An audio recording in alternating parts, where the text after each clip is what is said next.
I'm going to list off some mental health disorders and label them as either male or female. Now, before you get mad, just know I am purposely stereotyping these disorders based on how they've been viewed historically, as well as the disparities in diagnosis rates among the genders. Let's start off with borderline personality disorder, and this is about as female as it gets with a diagnosis rate of around 3 to 1.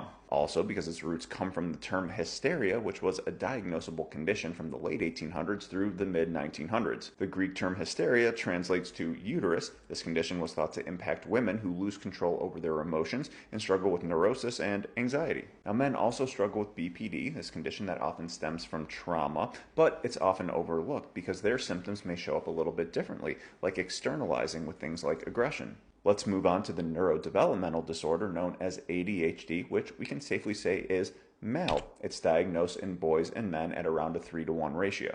Younger boys are more likely to exhibit hyperactivity, therefore more likely to get diagnosed as children when they're in school. If borderline personality disorder is considered female, then narcissistic personality disorder is likely its male counterpart. Narcissistic men are often portrayed as status-seeking, power-obsessed, or emotionally detached, which is more associated with masculinity. And even though women definitely struggle with this, they're more likely to get diagnosed with the more female BPD. And unlike BPD, which nowadays is more likely to elicit sympathy, folks with NPD are often seen as victimizers and unworthy of treatment or understanding. And all of this is probably true and then some for antisocial personality disorder, also a cluster B associated with psychopathy, sociopathy, criminal behavior, or lack of empathy. Let's go to PTSD, which is an interesting one because early on it was seen as a male disorder, most associated with individuals coming back from combat. However, now it's about 2 to 1 female as we gain a better understanding of how other types of trauma, like SA or domestic violence, impact people.